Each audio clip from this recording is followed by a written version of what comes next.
الحمد لله نحمده ونستعينه ونستغفره ونؤمن به ونتوكل عليه ونعوذ بالله من شرور أنفسنا ومن سيئات أعمالنا من يهده الله فلا مضل له ومن يضلله فلا هادي له ونشهد أن لا إله إلا الله وحده لا شريك له ونشهد أن محمدًا عبده ورسوله أما بعد فأعوذ بالله من الشيطان الرجيم بسم الله الرحمن الرحيم من يعمل سوءا يجز به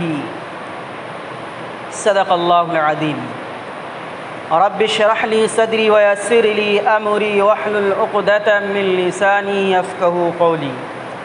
رب اشرح لي صدري ويسر لي أمري واحلل عقدة من لساني يفقهوا قولي رب اشرح لي صدري ويسر لي أمري واحلل عقدة من لساني يفقهوا قولي میرے محترم بزرگوں اور دوستوں اور ہمارے دینی بھائیوں، جس دنیا کے اندر ہم اور آپ زندگی گزار رہے ہیں، اس دنیا کے اندر اللہ تبارک و تعالی نے دو طرح کے عمل کو رکھا۔ ایک نیکی کا عمل ہے، ایک اچھائی کا عمل ہے، اور ایک برائی کا عمل ہے۔ یہ دو طریقے کے عمل کو اللہ تبارک و تعالی نے اس دنیا کے اندر رکھا اور انسانوں کو اختیار دیا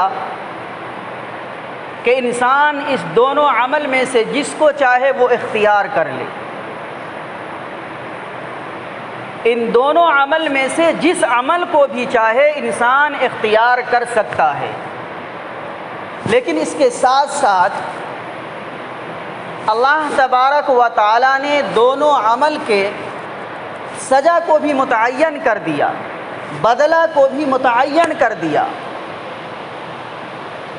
اگر کوئی شخص نیک عمل کرتا ہے، دنیا کے اندر اچھائی کرتا ہے، اپنی زندگی کے اندر اچھے کام کو انجام دیتا ہے، تو اس کے دنیا کے اندر بھی فائدے اچھے ہیں اور آخرت کے اندر بھی اچھے اس کے فائدے ہیں۔ اور اگر دنیا کے اندر اپنی زندگی کے اندر برائی کے کام کو انجام دیتا ہے تو اس کا بدلہ آخرت کے اندر بھی تباہی اور بربادی ہے، ناکامیابی ہے، اور دنیا کے اندر بھی بہت سارے نقصانات ہیں۔ میرے محترم بزرگوں اور دوستوں، تو اللہ تبارک و تعالی نے اس دنیا کے اندر دو طریقے کے اعمال کو رکھا۔ ایک نیکی کا عمل ہے، اچھائی کا عمل ہے، اور ایک طرف برائی کا عمل ہے، برے کارنامے ہیں، اور انسان کو اختیار ہے کہ انسان جس کو چاہے اختیار کر لے، لیکن اختیار کرنے سے پہلے، اس کو اپنی زندگی کے اندر لانے سے پہلے یہ سوچنا ہوگا کہ اگر ہم اپنی زندگی کے اندر برے کام انجام دے رہے ہیں، برائی کو اپنی زندگی کے اندر لا رہے ہیں، تو پھر اس کی سزا اور اس کا نتیجہ کیا ہے، اس کو بھی ہمیں دماغ کے اندر اور ذہن کے اندر رکھنا ہوگا۔ اور اگر اپنی زندگی کے اندر اچھائی کے کام کو انجام دے رہے ہیں، نیکی کے کام کو انجام دے رہے ہیں، اپنی زندگی کے اندر اچھائی کو لا رہے ہیں، تو اس کا جو بدلہ ہے اسے بھی اپنے ذہن کے اندر رکھنا ہوگا۔ تو میرے محترم بزرگوں اور دوستوں، گناہوں کے اثرات بہت زیادہ ہیں، دنیا کے اندر بھی اس کے اثرات ہیں، اس کے نقصانات ہیں۔ ان میں سب سے پہلا نقصان جو ہے کہ جب انسان اپنی زندگی کے اندر، اپنی دنیاوی زندگی کے اندر برے کام کو انجام دیتا ہے، گناہوں کا کام کو کرتا ہے، تو میرے محترم بزرگوں اور دوستو، سب سے بڑا جو نقصان ہوتا ہے اسے وہ علم کا نقصان ہوتا ہے کہ اللہ تبارک و تعالی اس برے کام کے انجام دینے کے نتیجے میں اسے علم نافع کی دولت سے محروم کر دیتا ہے۔ اب یہاں پر یہ سوال ہوتا ہے کہ علم کسے کہتے ہیں؟ تو بہت سارے لوگ یہ جانتے ہیں کہ علم صرف نام ہے جاننے کا۔ نہیں، علم صرف جاننے کا نام نہیں ہے۔ اگر علم صرف جاننے کا نام ہوتا تو آج دنیا کے اندر کوئی انسان ایسا نہیں ہے جسے معلوم نہ ہو، جسے علم نہ ہو۔ ہر انسان جانتا ہے کہ یہ کام اچھا ہے اور یہ کام برا ہے، چاہے وہ کسی بھی فرقے کا ماننے والا ہو، کسی بھی مذہب کا ماننے والا ہو۔ ہر مذہب کے لوگ یہ جانتے ہیں کہ یہ اچھا کام ہے اور یہ برا کام ہے، اس کے باوجود برائی کے کام کو انجام دیتا ہے۔ آپ کو غیر مسلموں کے اندر بہت سارے پادری، پنڈت ایسے ملیں گے جو قرآن کا ترجمہ کرنا جانتے ہیں، جو قرآن کریم کو پڑھنا جانتے ہیں، عربی لغت کے ماہر ہیں، تو کیا اسے آپ کہہ دیں گے کہ یہ عالم صاحب ہے، یہ حافظ صاحب ہے؟ نہیں، اسے صرف قرآن کی معلومات ہے، اسے اس کا ترجمہ صرف یاد ہے، اسے اس کا علم نہیں ہے۔ اس لیے کہ مفتی شفیع صاحب رحمۃ اللہ علیہ اپنے شاگردوں سے سوال کیا، معلوم کیا کہ علم کسے کہتے ہیں؟ تو کسی نے کہا کہ علم کہتے ہیں جاننے کو، کسی نے کہا پہچاننے کو۔ جو طالب علم سے جو بنا اپنے حساب سے اس نے علم کی تعریف کی۔ حضرت مفتی شفیع صاحب رحمۃ اللہ علیہ خاموشی اختیار کیے رہے، تو طلبہ نے معلوم کیا کہ حضرت آپ ہی بتا دیں کہ علم کسے کہتے ہیں۔ تو حضرت نے جواب دیا کہ علم وہ نور ہے کہ جس کے حاصل ہو جانے کے بعد اس پر عمل کرنے کے لیے زندگی بے چین ہو جائے، سکون ختم ہو جائے۔ جب تک وہ اس پر عمل نہ کرنے لگے، وہ اپنی زندگی کے اندر نہ لانے لگے، اسے کہیں سکون میسر نہ ہو۔ اس کا نام علم ہے۔ تو آج دنیا کے اندر معلومات رکھنے والے بہت ہیں، سینکڑوں کی تعداد ہیں، لیکن علم پر عمل کرنے والے، جسے علم کہا جائے، ایسے لوگ گنے چنے لوگ۔ تو میرے محترم بزرگوں اور دوستو، وہ علم سب سے نافع اور پسندیدہ ہوتا ہے جس علم کو حاصل کرنے کے بعد آپ اس کے اوپر عمل کرنا شروع کر دیں۔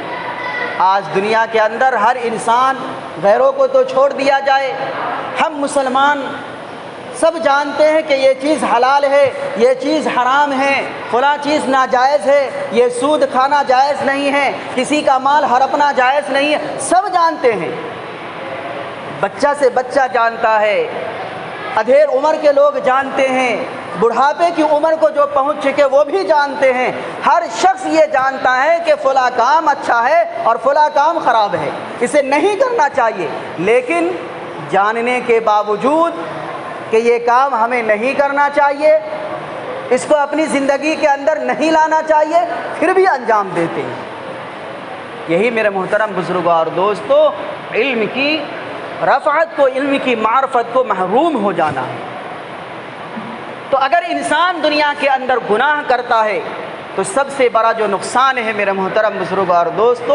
وہ علم کی معرفت ختم ہو جاتی ہے، علم کی نورانیت انسان کے اندر سے ختم ہو جاتی ہے۔ نتیجہ یہ ہوتا ہے کہ وہ گناہ پر گناہ کرتا چلا جاتا ہے اور وہ یہ سوچتا ہے کہ ہم نے زندگی کے اندر کچھ بھی نہیں کیا۔ اور دوسرا نقصان اس دنیا کے اندر یہ ہوتا ہے کہ اللہ تبارک و تعالی رزق کی وسعت کو تنگ کر دیتے ہیں، رزق کے اندر کمی آ جاتی ہے، برکت ختم ہو جاتی ہے۔ آج اگر ہم اپنے معاشرے کے اندر، اپنی سوسائٹی کے اندر نگاہ اٹھا کر کے دیکھتے ہیں اور جب ہم اپنے معاشرے کا سروے کرتے ہیں تو 99% لوگ یا 95% لوگ ایسے ہیں جو اپنے رزق کی شکایت کرتے رہتے ہیں۔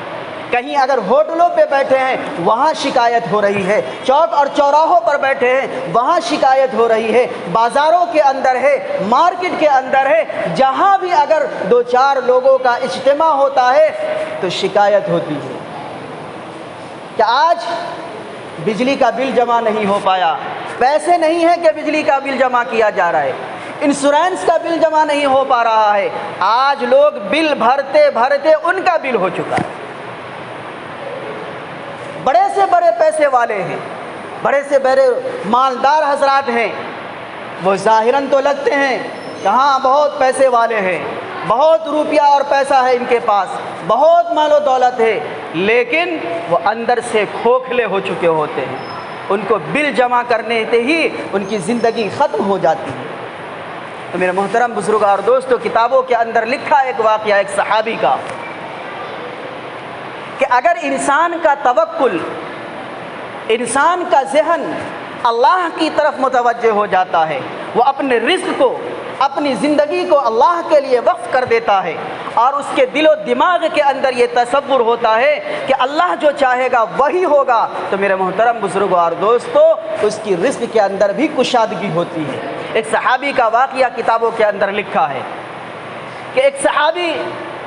قضائے حاجت کے لیے، اپنی ضرورت پوری کرنے کے لیے، استنجا کرنے کے لیے ایک جنگل کی طرف گئے۔ جب وہ قضائے حاجت کے لیے جنگل کے اندر گئے، جہاں چرند اور پرند رہتے ہیں، جب وہ قضائے حاجت کے لیے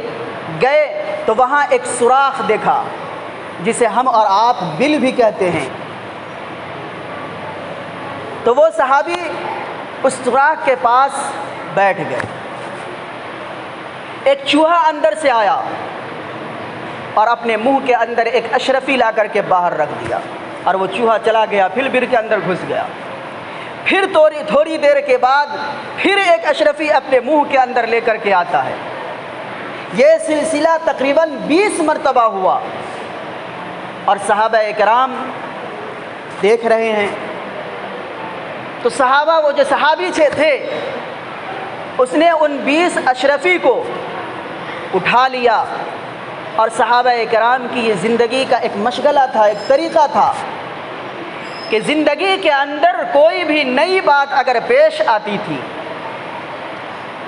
تو سب سے پہلے آقا نامدار محمد عربی صلی اللہ علیہ وسلم کو بتاتے تھے کہ آج زندگی کے اندر یہ واقعہ پیش آیا۔ وہ صحابی بھی معمول کے مطابق یہ اشرفی کو لے کر آقا نامدار محمد عربی صلی اللہ علیہ وسلم کی خدمت میں حاضر ہوئے اور سارا واقعہ سنایا۔ تو اللہ کے رسول محمد عربی صلی اللہ علیہ وسلم نے فرمایا، یہ رزق ہے جو اللہ تبارک و تعالیٰ نے تمہیں دیا۔ تو میرے محترم بزرگوں اور دوستو، جب ہمارا تعلق اگر اللہ سے جڑ جائے گا، ہم اپنے رشتے کو اللہ سے جڑ جائیں گے اور اپنی زندگی کو اللہ کے لیے وقف کر دیں گے کہ اللہ جو چاہے گا وہی ہوگا۔ اللہ کھلانے والا بھی ہے، اللہ پلانے والا بھی ہے، اللہ مارنے والا بھی ہے، اللہ جلانے والا بھی ہے۔ جو ایک پل بھی اگر ہم سانس لے رہے ہیں وہ بھی اللہ کی مرضی سے ہو رہا ہے۔ اگر یہ ہم طے کر لے اور اپنے دل و دماغ کے اندر بیٹھا لے تو میرے محترم بزرگوں اور دوستو، پھر آپ اپنی زندگی کے اندر جو فراخی اور جو وسعت دیکھیں گے میرے محترم بزرگوں اور دوستو، ہم اور آپ اس کا اندازہ نہیں لگا سکتے، ہم اس کا اندازہ نہیں لگا سکتے۔ آج ہمارا توکل اور ہمارا رشتہ اللہ سے کمزور ہو چکا ہے۔ یہی وجہ ہے کہ آج ہم سب لوگ زندگی کے اندر پریشان ہیں۔ آج بجلی کا بل ہے تو کبھی کیا کہتے ہیں انشورنس کا بل ہے تو کبھی گاڑی کا بل جمع کر رہے ہیں، کبھی کچھ جمع کر رہے ہیں، ایسے ہی زندگی ختم ہو جا رہی ہے۔ ایک اور واقعہ کتابوں کے اندر حضرت مفتی شفیع صاحب رحمۃ اللہ علیہ نے اپنی کتابوں کے اندر لکھا ہے کہ ایک شخص تھا حضرت رحمۃ اللہ علیہ کے پڑوس میں، میاں بیوی میں کھٹ پٹ ہو گئی، انبن ہو گیا۔ یہ جھگڑا چل ہی رہا تھا کہ اس گھر میں ایک مہمان آ گیا۔ اب تو جھگڑا آپس کا ہے، تناؤ تو آپس میں ہے، یہ گھر کا معاملہ ہے، مہمان آ گیا ہے تو مہمان کی تو خاطر تواضع کرنا ہے۔ نہ چاہتے ہوئے بھی اپنی بیوی سے کہا کہ چلو یہ جو کھٹ پٹ اور انمن ہوئی ہے یہ تو میرے آپس کی بات ہے، لیکن ایک مہمان آ گیا ہے، اس کے لیے کھانا تیار کرو۔ وہ عورت بھی جلالی تھی، غصہ ور تھی، عورت تو ہوتی ہی ہے۔ اس نے کہا کہ تم جانو تمہارا مہمان ہے، میں نہیں بنانے والی ہوں۔ اب یہ بیچارہ پریشان کہ کرے تو کیا کرے، مہمان کے پاس شرمندگی ہوگی اگر کہہ دیا جائے کہ میرے گھر میں ایسا ہوا ہے۔ تو اس نے اپنے پڑوس کی عورت کو یاد کیا، اس کے دروازے پر جا کر کے دستک دیا اور یہ بہانہ کیا کہ میری فیملی کی، میری بیوی کی طبیعت خراب ہے اور میرے گھر میں مہمان آ گیا ہے، آپ اگر چاہیں تو اس مہمان کے لیے کھانا بنا دیں۔ تو پڑوس کا تو حق ہوتا ہے، اور جب ایک زمانے سے پڑوس کے اندر رہے، آزو بازو میں رہتے ہیں تو رشتے مضبوط ہو جاتے ہیں۔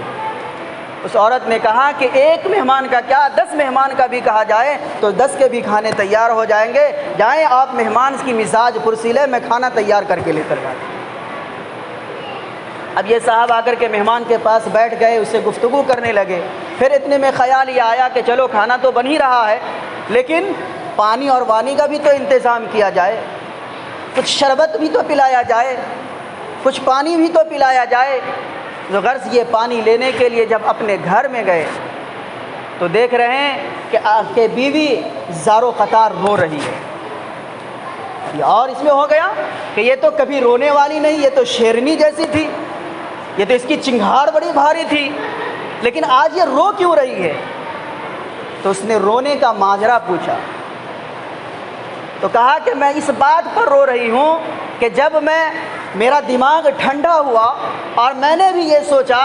کہ یہ نا اتفاقی، یہ جو انبن ہوئی ہے یہ تو میرے اور میرے شوہر کے درمیان کی بات تھی، مہمان نے میرا کیا